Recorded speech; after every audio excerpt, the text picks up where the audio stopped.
Welcome to Avani news network. మనతో senior journalist విశ్లేషకులు రమణాన్ ఉన్నారు. ఈ రీసెంట్గా జరుగుతున్న విషయాల మీద అన్నతో చర్చిద్దాం. హలో అన్న, చాలా సంవత్సరాలుగా మన కాడ ఎప్పుడు ప్రతి సంవత్సరం ఎవరో ఒక బాబాలు బాగా పాపులర్ అవుతూ ఉంటారు, పబ్లిక్లో బాగా వినబడుతూ ఉంటుంది. రీసెంట్గా గుజరాత్లో సద్గురు ప్రదీప్జీ బాబా అని బాగా పాపులర్ అవుతున్నాడు, బాగా న్యూస్ వైరల్ అవుతుంది. ఏంది దీని కథ, ఏం జరుగుతుంది? దేశంలో బాబాలు ఫేమస్ అవ్వడం అనేది ఇప్పుడు కొత్తగా చాలా ఏళ్ళుగా, ప్రభుత్వాలు ఏమైనా ఉండని చాలా ఏళ్ళుగా బాబాలు ఫేమస్ అవ్వడం, ప్రజలు వాళ్ళని నమ్మడం, వాళ్ళని నమ్మి వాళ్ళు కింది స్థాయి నుంచి పై స్థాయి అంటే డబ్బుల విషయంలో ఏమీ లేని స్థాయి నుంచి కోట్లు సంపాదించుకోవడం అనేది బాబాలు చాలా కాలంగా ప్రజల నమ్మకాల మీద వ్యాపారం చేస్తున్నారు. అట్లని ఈ మధ్యకాలంలో ప్రదీప్జీ అనే అతను, ఈయన గురించి ముందు తెలుసుకోవాలంటే చాలా ఏళ్ల క్రితం గుజరాత్లోని రాజ్కోట్లో ఈ ప్రదీప్ అనే అతను, ప్రదీప్ అతని పేరు, ప్రదీప్ అతను ఒక హెయిర్ సెలూన్ పెట్టాడు, hair cutting shop. Hair cutting షాప్లో ఒక ఇద్దరు ఎంప్లాయీస్ని పెట్టుకొని నడిపించాడు. ఈయన హెయిర్ కటింగ్ చేయడు, ఈయనకు రాదు కూడా, నడిపించాడు. అది కొంత నడుస్తున్న టైంలో అదే రాజ్కోట్లో ఈయన యోగా సెంటర్ పెట్టాడు. నేను యోగా నేర్పిస్తాను. ఈయన మరి యోగా ఎక్కడ నేర్చుకున్నాడో తెలియదు, కానీ నేర్చుకున్నాడో లేదో యూట్యూబ్లు చూసి నేర్చుకున్నాడో తెలియదు. ఒక యోగా సెంటర్ పెట్టాడు, దానికి సత్యం యోగా అండ్ హెల్త్ సెంటర్ అని పేరు పెట్టాడు. హెయిర్ కటింగ్ సెలూన్ పేరు కూడా సత్యం హెయిర్ కటింగ్ సెలూన్. ఆ తర్వాత దాని సత్యం యోగా అండ్ హెల్త్ సెంటర్ అనేది ఒకటి ఏర్పాటు చేశారు. అప్పుడే పటేల్ ఫౌండేషన్ అనేది కూడా ఒకటి ఏర్పాటు చేశాడు ఈయన. ఆ యోగా రాజ్కోట్లో పెట్టాడు, యోగా హెల్త్ సెంటర్. దాని ద్వారా మెల్లిగా ఆయన డెవలప్ అవ్వడం మొదలుపెట్టాడు. ఆ యోగా సెంటర్ను మెల్లిగా ఆధ్యాత్మిక సెంటర్గా మార్చాడు. తర్వాత సూరత్ దగ్గర ఒక ఊరిలో ధోరణ్ పార్ది అనే ఒక ఊరు, ఆ ఊరిలో మళ్ళీ ఒక ఆశ్రమం, అక్కడ ఒక ఆశ్రమం స్థాపించాడు. అక్కడ రాజ్కోట్లో బాగా పేరు రావడంతో, యోగా ఆధ్యాత్మికం లాంటి వాటి మీద పేరు రావడంతో సూరత్ దగ్గర ఒక శ్రీ సత్యం యోగా ఫౌండేషన్, శ్రీ సత్యం యోగ్ధామ్ ఆశ్రమం అనే పేరుతోని 2008లో ఒక ఆశ్రమం ఏర్పాటు చేశాడు. అందులో ఆయన యోగా, ఆధ్యాత్మికం, ఆయుర్వేదం ఈ మూడు కలగలిపి ప్రచారం చేసుకున్నాడు. ఆరోగ్యాన్ని నయం చేస్తా అని చెప్పాడు, రోగాలు నయం చేస్తా అని చెప్పాడు, ప్లస్ భక్తి, ముక్తి ఎలా సాధిస్తామో కూడా నేర్పించడం మొదలుపెట్టాడు ఆయన ప్రజలను. ఆ విధంగా చాలామంది అట్రాక్ట్ అయ్యాడు. ఆ క్రమంలో శిష్యులుగా చాలామంది చేరారు. డబ్బులు రావడం కూడా మొదలయ్యాయి. ఆయన రెగ్యులర్ క్లాసెస్ పెడతారు, మెడిటేషన్ క్లాసెస్, యోగా క్లాసులు, ఆధ్యాత్మిక క్లాసులు కూడా పెడుతుంటాడు ఆయన ఆధ్యాత్మిక బోధిస్తుంటాడు. మరి ఆయన ఎక్కడ నేర్చుకున్నాడో, ఏమైనా చదివాడో లేదో ఏమీ తెలియదు. అలాగే వ్యాధి నివారణ సెషన్లు అంటూ ప్రతిరోజు వ్యాధులు ఉన్న వాళ్ళందరూ వచ్చి కూర్చోవాలి. ఈయన క్లాసులు ఇస్తాడు. వ్యాధి నివారణ సెషన్లు అంటే ఏదో వైద్యం చేయడం కాదు, క్లాసులు ఇస్తుంటాడు. అలాగే యోగా ద్వారా అన్ని జబ్బులు నయమవుతాయని ప్రచారం చేశాడు. యోగా క్యాన్సర్తో సహా ప్రతి ఒక్క జబ్బు యోగా నేర్చుకుంటే చాలు, అసలు జబ్బులే ఉండవు, ఉన్న జబ్బులన్నీ నయమైపోతాయి యోగా ద్వారా అనేది ప్రచారం చేసి ప్రజలను చాలా నమ్మించాడు. ఈయన బోధనలు కూడా చేసేవాడు. ఆయన చాలా పేర్లు పెట్టుకున్నాడు. ప్రదీప్ గురూజీ అని అయిపోయాడు. ఒక ప్రదీప్ హెయిర్ కటింగ్ సెలూన్లో ప్రదీప్ కాస్త ప్రదీప్ గురూజీ అయిపోయాడు. సద్గురు శ్రీ ప్రదీప్జీ అయిపోయాడు. చాలా పేర్లు ఉన్నాయి ఆయనకి. యుగ్ పురుష్ అష్టాంగ్ యోగ్ సిద్ధ యోగ గురు అనే అతిపెద్ద టైటిల్తో, యుగ్ పురుష్ అష్టాంగ్ యోగ్ సిద్ధ యోగ గురు అనే ఒకటి పెద్ద టైటిల్. ఆ టైటిల్తో ఆయన గుజరాత్ అంతా ప్రచారం చేసుకున్నాడు. పక్క రాష్ట్రాల్లో ఒక్క గుజరాతే కాదు, ఏ స్థాయికి వెళ్ళిపోయాడంటే ఆయన 4-5 ఏళ్లలో అనేక వేరే రాష్ట్రాల దూర ప్రాంతాల నుంచి కూడా ఆయనను కలవడానికి, ఆయనను చూడడానికి. ఇందులో మతం అనేది ప్రధానం. హిందూ మతస్థులను ఆకర్షించడం కోసం ఆయన దేవుళ్ళకు సంబంధించి బోధనలు చేయడం, గోశాల ఏర్పాటు చేశాడు. గోశాలే కాదు, అశ్వశాల, మిగతా వాళ్ళు ఎవరు చేయంది కొత్తది ఈయన చేసి అశ్వశాల కూడా ఏర్పాటు చేశాడు. అశ్వాలను, గోవులను రక్షించడం అనేది హిందూ మత కర్తవ్యం అని ఈయన బోధించాడు. హిందూ మతస్థులందరూ నా గోశాల దగ్గర రావాలి, నా అశ్వశాల దగ్గరికి రావాలి, అలా ఫండింగ్ కూడా చేయాలి. ఈయన ప్రచారం కూడా చేయాల్సి ఉంటుంది. ఇంతే కాదు, ఈయన ప్రస్తుతం టెక్నాలజీని కూడా యూజ్ చేసుకున్నాడు చాలా పెద్ద ఎత్తున. ఆయనకు సోషల్ మీడియాలో ఫేస్బుక్ అకౌంట్ ఉంది, ఇన్స్టాగ్రామ్ అకౌంట్ ఉంది, యూట్యూబ్ ఛానల్ ఉంది. దాంతో ప్రతిరోజు వీడియోలు పెడతారు. అందులో ఆయన పెట్టాడు, శిష్యులు పెడతారు. ఆయన బోధిస్తూ ఉంటాడు, శిష్యులు పెడుతూ ఉంటాడు. యూట్యూబ్లో లైవ్లు ఇస్తూ ఉంటాడు. అది ఇప్పుడు తరచు అందరు బాబాలు ఒక చేస్తున్నట్టే టెక్నాలజీని కూడా ప్రతి ఆశ్రమానికి కూడా మెయింటైన్ చేస్తారు అందరూ ఈ విధంగా. అంతేకాకుండా నాకు గవర్నమెంట్ ఉన్న ఆయుష్ డిపార్ట్మెంట్ ఉంది, మంత్రిత్వ శాఖ, ఐడియా ఉంది మీకు? ఆయుర్వేదానికి ఆయుష్ మంత్రిత్వ శాఖ అనుమతి నా గుర్తింపు ఉన్నది అనేది ప్రచారం చేసుకున్నారు. అది పచ్చి అబద్ధం, కానీ ప్రచారం చేసుకుంటూ ప్రజలు నమ్మారు. ఆయన వెహికల్ మీద ఆయుష్ మంత్రిత్వ శాఖ అనుమతి అనేది రాసుకుంటారు, అనుమతి ఉంది అనేది ఆయన వెహికల్ మీద రాసుకొని తిరుగుతారు. ప్రజలందరూ నమ్మారు. ఈయన గవర్నమెంట్ అనుమతి పొందిన స్వామీజీలు కూడా గవర్నమెంట్ అనుమతి పొందారు. ఇప్పుడు బీజేపీ వచ్చిన తర్వాత స్వామీజీలకు గవర్నమెంట్ అనుమతి ఇస్తుంది. ఆధార్ కార్డు ఇద్దామని పరిస్థితిలో అట్లా ఈయన అసలు ఎంతమంది, లక్షల మంది ఈయన దగ్గర రావడం, విపరీతమైన ఫండింగ్ చేయడం మొదలుపెట్టారు. ఆయన ఫౌండేషన్ కొన్ని కోట్ల రూపాయలు సంపాదించింది. అట్లా ఆయన గుజరాత్లోనే కాకుండా చుట్టుపక్కల రాష్ట్రాల్లో చాలా పేరు సంపాదించాడు. హెయిర్ కటింగ్ సెలూన్ నుంచి ఒక 5-6 ఏళ్లలో కొన్ని కోట్ల రూపాయల వ్యాపారం చేయగలిగాడు. ఒక బాబా అవతారం ఎత్తాడు, ఒక హిందూ మత గురువు అవతారం ఎత్తాడు. ప్రజలు ఆయన చాలా దేవుళ్ళలాగా, ఆయన గాడ్మెన్ అని చెప్పుకున్నాడు. గాడ్మెన్, నేను దేవుడు మనిషిని. మన ప్రధానమంత్రి గారు ఎలాగైతే నేను బయలాజికల్ కాదు, నాన్ బయలాజికల్ అని చెప్పుకుంటాడో అట్లా ఈయన నేను కూడా దేవుడు ప్రవేశపెట్టాడు, నన్ను పుట్టించడం కూడా కాదు, ఆవిర్భవించాను, నేను పుట్టలేదు, ఆవిర్భవించాను, దేవుడు పుట్టాడని ప్రచారం చేసుకున్నాడు. ఇది కథ. మరి ఎందుకు రీసెంట్గా సోషల్ మీడియాలో ఈయన చాలా పాపులర్ అవ్వడం జరుగుతుంది, ఏంటి? ఈయనకు సంబంధించి ఇప్పటిదాకా నేను చెప్పింది ఒక చాప్టర్ అయితే, ఇంకొక చాప్టర్ ఉంది. ఈ మధ్య సడన్గా, అంతకుముందు పెద్దగా తెలియని, దేశవ్యాప్తంగా తెలియని, గుజరాత్లో తెలుసు, చుట్టుపక్కల రాష్ట్రాల్లో చాలామందికి తెలుసు, కానీ ఇప్పుడు దేశవ్యాప్తంగా తెలిసిన ఓ సంఘటన జరిగింది. అహ్మదాబాద్లో ఈ మధ్య అమ్రైవాడి అనే ఒక ఏరియాలో అనుమానాస్పదంగా తిరుగుతున్న ఒక వెహికల్ని పోలీసులు పట్టుకున్నారు. పోలీసులు ఏం ఊహించలే, ఎందుకు తిరుగుతుంది, దేనికోసం తిరుగుతుందని పట్టుకొని అందులో ఉన్న వాళ్ళని పట్టుకొని అది ఓపెన్ చేసి చెక్ చేయడంతో వెహికల్లో 500 రూపాయల కట్టలు ఉన్నాయి. చాలా ఫుల్ టైట్ ప్యాక్. 500 రూపాయలు, పెద్ద వెహికల్, 500 రూపాయల కట్టలు. ఇది ఏంది 500 రూపాయల కట్టలు? వీళ్ళు దొంగతనం చేశారా, ఏం చేశారు అనేది అర్థం కాక పోలీసులు వాళ్ళని లోపల తీసుకెళ్ళి ఇంట్రాగేషన్ మొదలుపెట్టారు. ఇంట్రాగేషన్లో తేలింది ఏంటంటే 500 రూపాయల నోట్లు అసలైనవి కాదు, నకిలీవి అని తేలింది. షాక్, ఎందుకంటే వాళ్ళు చూసింది 500 నోట్లు చూసి అది అన్ని ఒరిజినలే అనుకున్నారు, ఒరిజినల్ లాగే ఉన్నాయి. షాక్ అయ్యారు పోలీసులు.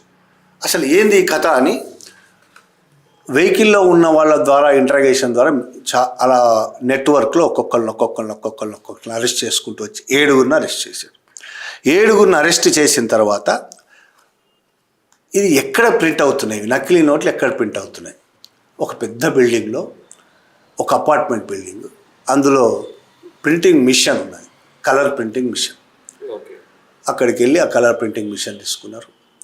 ఆ colour printing machine paper, same paper, మనం 500 రూపాయలు ఎట్టుంటుందో అదే పేపర్ ఎక్కడి నుంచి వస్తుందని ఎంక్వైరీ చేస్తే చైనా నుంచి ఆ పేపర్, సేమ్ పేపర్, దాంట్లో లోపల కొన్ని అక్షరాలు కనబడతాయి కదా మనకు నోటు చూస్తే, అలా కనపడేటట్టుగా అక్కడి నుంచి పేపర్ వచ్చింది. చైనాలో వీళ్ళు ఏది తయారు చేయాలి, ఎట్లా తయారు చేయాలి, ఏ పేపర్ కావాలంటే అది చేసి ఇచ్చారు వాళ్ళు. చైనా నుంచి పేపర్ దిగుమతి చేసుకొని ఇక కట్టలిగా ఎంత కావాలంటే అంత 500, మెయిన్ 500. ఇప్పుడు 1000 రూపాయలు 2000 లేవు కాబట్టి ఓన్లీ 500 కట్టలను చేశారు. అప్పటి వరకు ఇంకా వీళ్ళే కాదు ఇంకెవరు ఉన్నారు అని పోలీసులు అనుమానిస్తున్నారు, కానీ వీళ్ళు బయట పెట్టలేదు. అలా 2-3 రోజులు సీరియస్ ఇంట్రాగేషన్ చేయడంతో అసలు విషయం బయటపడింది. దీని వెనక ఆ మిషన్ కొన్నది, దిగుమతి చేయిస్తున్నది, ఆ నకిలీ ప్రింట్ చేయిస్తున్నది మనం ఇప్పటిదాకా చెప్పుకున్న గొప్ప సద్గురు ప్రదీప్జీ. ఆయన వెనక మొత్తం చేయిస్తున్నాడు. యుగ పురుష్ అష్టాంగ యోగ సిద్ధ యోగ గురు గారు ఈ నకిలీ మొత్తం నోట్ల వెనక, ఈ ప్రింటింగ్ వెనక ఉన్నాడు అనేది తేలింది. ఆ ప్రింటింగ్ స్వయంగా ప్రదీప్ స్వయంగా వెహికల్స్ని ఆయనే పంపిస్తాడు, డోర్ డెలివరీ చేస్తాడు. ఎవరికి కావాలంటే వాళ్ళకు డోర్ డెలివరీ చేస్తాడు నకిలీ నోట్లను. అసలీ నోట్లు ఇస్తే దానికి డబల్ నకిలీ నోట్లు ఆయన ఇస్తాడు. మనం 1000 రూపాయలు ఇస్తే ఆయన 2000 నకిలీ నోట్లు ఇస్తాడు మనకు. అట్లా డోర్ డెలివరీ చేస్తాడు. ఆయన దగ్గరికి పోయి తెచ్చుకో అక్కర్లేదు, చాలా ఫెసిలిటీ ఉంటుంది ఆయన దగ్గర. డోర్ డెలివరీ ఎక్కడికంటే ఏ రాష్ట్రమైనా సరే, ఢిల్లీ కంటే ఢిల్లీ, తెలంగాణ అంటే హైదరాబాద్ అయినా సరే, విజయవాడ ఎక్కడికైనా డోర్ డెలివరీ చేస్తాడు. ఆయనదే బాధ్యత మొత్తం. అన్నీ తీసుకొని ఆయన ఆ వెహికల్ మీద ఆశ్రమం అన్నీ ఉంటాయి, ఎవ్వరు అడ్డుకోకుండా. హిందూ మత స్లోగన్లు ఇవన్నీ ఆ విధంగా డోర్ డెలివరీ చేస్తూ ఆయన కోర్టు అసలు స్వామీజీగా ఉండి సంపాదించిన దానికంటే ఇది ఎక్కువ సంపాదన.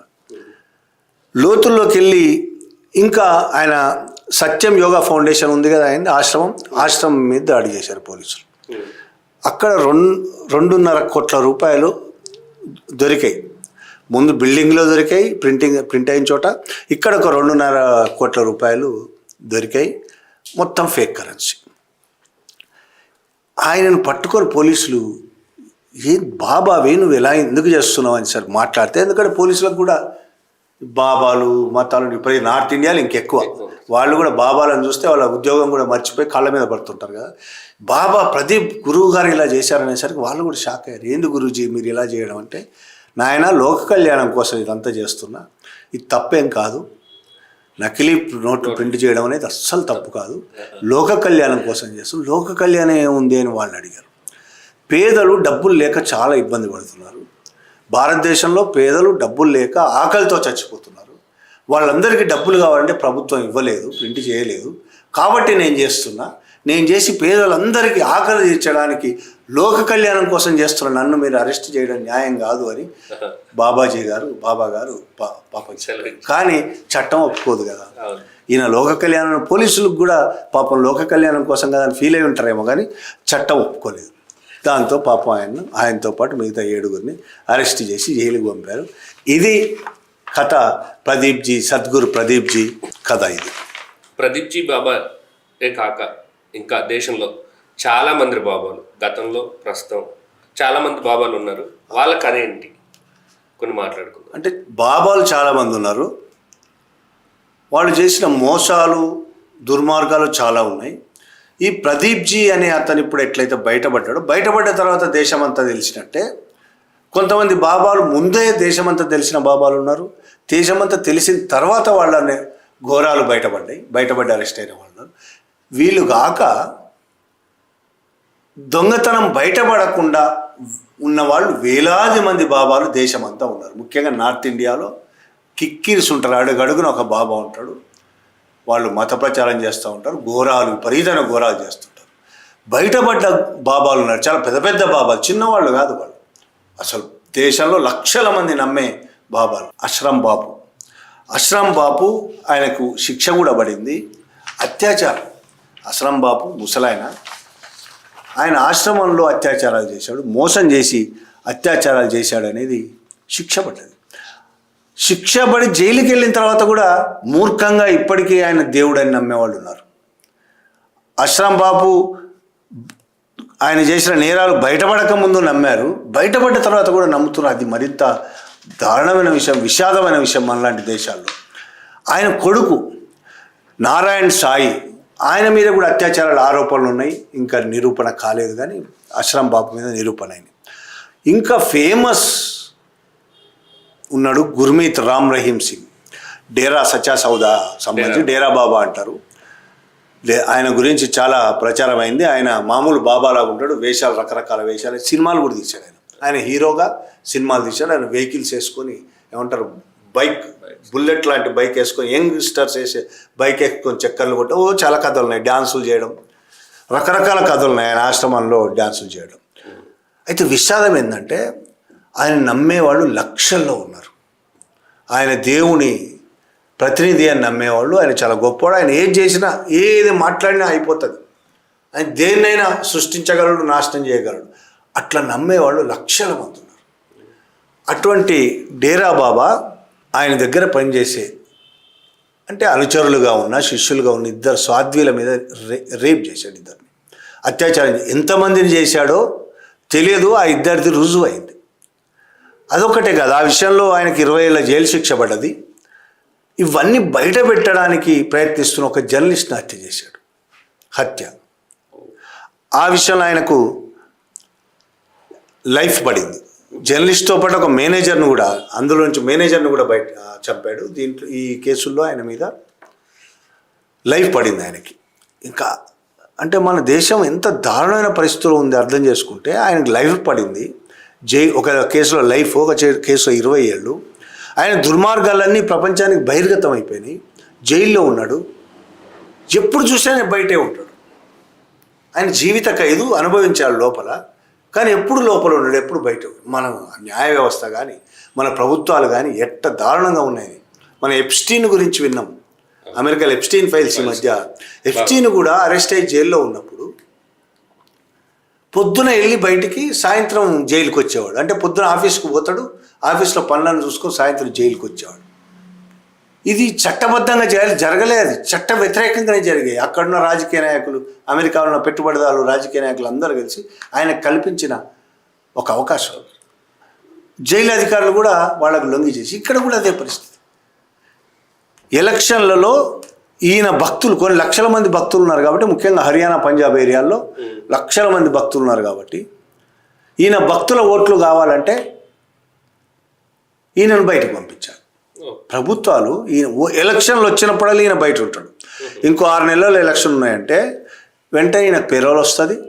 బయట అసలు పెరోలు 6 నెలలు, సంవత్సరం పెరోల్ లేనిది అసలు. 20 ఏళ్ళు, 30 ఏళ్ళుగా జైళ్ళలో ఉన్నవాళ్ళు ఇప్పటికీ కనీసం పెరోల్ దొరకట్లే.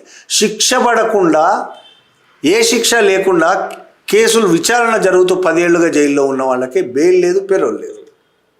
ఈయన శిక్ష పడి అంటే పెరోల్ దొరుకుతుంది. ఆయన కావాలనుకున్నప్పుడు ఆ పెరోల్ దొరుకుతుంది. ఆయన కావాలనుకోకపోయినా ప్రభుత్వం కావాలనుకున్నప్పుడు, అంటే ప్రభుత్వంలో ఉన్న పెద్దలు ఎలక్షన్లో గెలవడం కోసం ఈయనకు పెరోల్ ఇప్పిస్తారు. ఆయన బయటకు వచ్చి బీజేపీకి మద్దతుగా ఆయన ప్రచారం చేస్తాడు కాబట్టి అంటే పేరోలు. సంవత్సరంలో 11 నెలలు బయట ఉంటాడు, 1 రోజులు మళ్ళీ లోపల ఉంటాడు. ఇది ఆయన కథ. ఇక ఇట్లా చెప్పుకుంటూ పోతే చాలామంది ఉన్నారు. రాంపాల్ అనే ఒక ఉన్నారు, సత్లోక్ ఆశ్రమం ఆయనది. ఆయన మీద హత్య కేసులు ఉన్నాయి, రాజద్రోహం కేసులు ఉన్నాయి. ఇప్పుడు ఆయన జైల్లో ఉన్నాడు. ఆయన ఆశ్రమంలో శవాల గుట్టలు బయటపడ్డాయి. హత్య కేసు అంటే ఒక్కటిలో 2 చంపడం కాదు, శవాల గుట్టలు. ఇక నిత్యానంద, ఈయన చాలా ఫేమస్. మా తమిళనాడుకు సంబంధించిన అతను, సౌత్ ఇండియాలో కూడా ఫేమస్. ఈయన మీద అత్యాచారము, మోసము, భూ కబ్జా ఇంకా చాలా ఉన్నాయి. రకరకాల మోసాలు చేశాడు, హత్యలు చేశాడు, అత్యాచారాలు చేశాడు. చివరికి దేశం వదిలి పారిపోయాడు. 100 కోట్లు సంపాదించాడు. ఈ బాబాలందరూ కూడా అన్ని అత్యాచారాలు చేస్తారు, హత్యలు చేస్తారు, కానీ నమ్మించి, ప్రజలు నమ్మించడం ద్వారా 100 కోట్లు, 1000 కోట్ల రూపాయలు సంపాదించాడు. నిత్యానంద కూడా అలా సంపాదించి ఒక దీవినే కొనేశాడు. ఇక్కడి నుంచి పారిపోయి ఒక దీవిని కొనేసి అక్కడ దేశాన్ని స్థాపించాడు. ఇది నా దేశం అని ప్రకటించాడు. దేశం పేరు, దేశం రాజ్యాంగం, దేశం జెండా, దేశం పాస్పోర్టు అవన్నీ ప్రకటించాడు. వెబ్సైట్ ఉంటుంది ఆయన దేశానికి సంబంధించి వెబ్సైట్. ఎవరైనా ఆ దేశంలో చేరొచ్చు. ఆ దేశంలో మన పౌరసత్వం తీసుకోవచ్చు, పోవచ్చు. ఆయన భక్తులు కావాలి, భక్తులు అయితేనే అక్కడ అనుమతిస్తారు, అది షరతు. ఆ విధంగా ఆయన చేస్తూ ఉంటే ఆయన అరెస్ట్ అయ్యి జైలు నుంచి బయటకు వచ్చినాడు, బెయిల్ మీద ఉన్నవాడు. ఆయన ఎక్కడున్నాడో తెలుసు మన దేశంలో. ఆయన అరెస్ట్ చేయాల్సి ఉన్నది, కానీ పోలీసులు కానీ ప్రభుత్వం కానీ కనీసం పట్టించుకున్న పాపన ఓట్లేదు. నిత్యానందన్ బహిరంగంగా ప్రకటిస్తున్నాడు, ఆ దేశానికి చీఫ్, ఆయన అధ్యక్షుడు, ఆయన ప్రకటించుకున్న దేశానికి అధ్యక్షుడు. ఆయన వెళ్ళి అరెస్ట్ చేసే పాపన పోలేదంటే మనం ఏ పరిస్థితిలో ఉన్నామో అర్థమవుతుంది. ఒక్క నిత్యానందే కాదు, ఈయన రాంపాలు, డేరా బాబా, నిత్యానంద, ఆశ్రామ్ బాబు, ఇప్పుడు ప్రదీప్జీ, వీళ్ళే కాదు, ఇంకా చాలామంది ఉన్నారు. కొన్ని పేర్లు, ఇచ్చాదారి భీమానంద్ అని ఒక ఆయన ఉన్నాడు. ఈయన ఎప్స్టీన్ ఫైల్స్ టైప్లో ఈయన సెక్స్ రాకెట్ నడిపేవాడు. ఈయన ప్రధాన బిజినెస్ సెక్స్ రాకెట్. బయటికి కనిపించేది బాబా. ఈయన ప్రధాన బిజినెస్ అంటే సెక్స్ రాకెట్. స్వామి ప్రేమానంద, నిత్యానంద లాగానే ప్రేమానంద తమిళనాడులో 13 మంది మహిళల మీద అత్యాచారం చేశాడు. 13 మంది మహిళలు, ఒక్కళ్ళు కాదు, ఇద్దరు కాదు, అనేక హత్య కేసులు. ఇప్పుడు ఆయన కూడా జైల్లో ఉన్నారు. ఇప్పుడు నేను చెప్పిన వాళ్ళంతా జైల్లో ఉన్నారు. కేసు నిరూపితమైన జైల్లో ఉన్నవాళ్ళు. స్త్రీలు కూడా రాధేమ అనే ఫేమస్ ఆమె కూడా, ఆమె లైంగిక వేధింపుల కేసుల్లో ఆమె కూడా జైల్లో ఉంది. ఈ మధ్య లేటెస్ట్గా 2024-25లో ఢిల్లీలో బాబా చైతన్యానంద, ఆయన ఢిల్లీ బాబా కూడా అంటారు, చైతన్యానంద, ఆయన కూడా మహిళల మీద లైంగిక వేధింపులు, దాడులు, ఎదిరించిన వాళ్ళ దాడులు, ఈ విధమైన వీళ్ళందరూ అరెస్ట్ అయిన వాళ్ళు. అంటే దొంగతనం బయటపడ్డవాళ్ళు. బయటపడకుండా ఇప్పటికీ ప్రజలను నమ్మిస్తూ ఇటువంటి అత్యాచారాలు, సెక్స్ రాకెట్లు ఇట్లాంటివి నడుపుతూ వేల కోట్లు సంపాదిస్తున్న బాబాలు మతం పేరుతో ఒకవైపు వ్యాపారం, ఒకవైపు దుర్మార్గాలు, మతం పేరుతోనే చేస్తున్న బాబాలు భారతదేశం నిండా ఉన్నారు. అందులో నార్త్ ఇండియా చాలా ఫేమస్. అటువంటి బాబాజీ ఇందాక మనం మాట్లాడుకున్న సద్గురు శ్రీ ప్రదీప్ జీ, ఆయన ప్రస్తుతం జైల్లో ఉన్నాడు. థ్యాంక్స్ అన్న. ఇలాంటి మరిన్ని విశ్లేషణల కోసం అవని న్యూస్ నెట్వర్క్ని సబ్స్క్రైబ్ చేసుకోండి. Thank you.